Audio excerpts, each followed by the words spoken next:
Aditya L1। Aditya यानी सूरज। सूरज इतना बड़ा है कि उसके सामने धरती एक तिनके जितनी लगती है। इनफैक्ट जुपिटर, जो सबसे बड़ा प्लेनेट माना जाता है, वो भी सूरज के आगे बहुत छोटा नजर आता है।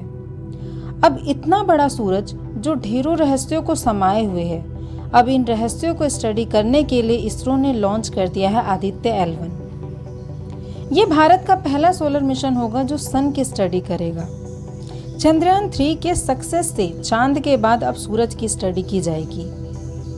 सूरज हमारे लिए यूजफुल है, ये सबको पता है, लेकिन उससे मिलने वाली एनर्जी और कितनी ज़्यादा यूजफुल हो सकती है, साथ ही उसके साइड इफ़ेक्ट। अगर कोई चीज़ यूजफुल है तो उसके साइड इफ़ेक्ट होना नेचुरल है।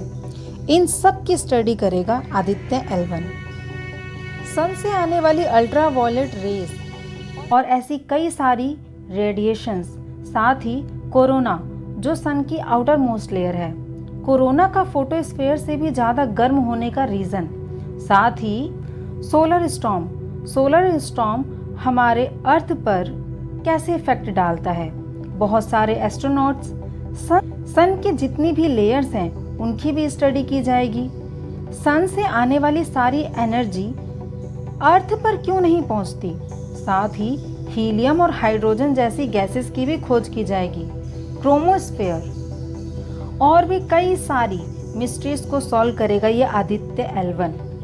आदित्य L1 में एक पार्टिकल डिटेक्टर भी लगा है जो सन से आने वाले किसी भी पार्टिकल की स्टडी करेगा। अब हम जान लेते हैं ये L1 क्या है। तो मैं आपको बता दूं, अर्थ से 15 लाख किलोमीटर की दूरी पर L1 पॉइंट है। यहाँ पर ग्रेविटेशनल फोर्स 0 होता है। इस तरह आदित्य L1 सन की स्टडी सिंपली कर सकता है।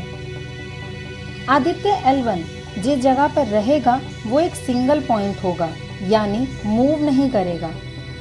हमारे मन में कोई भी सैटेलाइट इमेज आती है तो हम उसे मूव करता हुआ या घूमता हुआ इमेजिन करते हैं, लेकिन ये सैटेलाइट एक ही जगह कॉन्टिन्यूअसली सन को व्यू करेगा, जो अर्थ के पास और सन से दूर होगा, जहां ग्रेविटेशनल फोर्स 0 के बराबर होगा।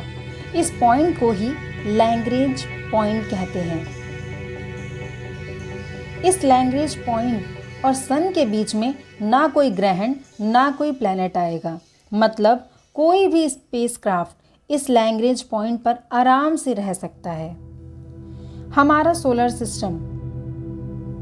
सोलर सिस्टम में टोटल 5 ऐसे लैग्रेंज पॉइंट हैं और हमारा आदित्य L1, जैसा कि नाम से ही पता चल रहा है, आदित्य मतलब सूरज और L1 मतलब लैग्रेंज का फर्स्ट पॉइंट।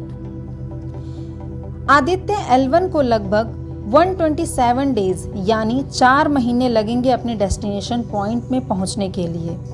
आदित्य L1 के ड्यूरेशन की बात करें तो ये प्लान किया गया है 5.2 ईयर।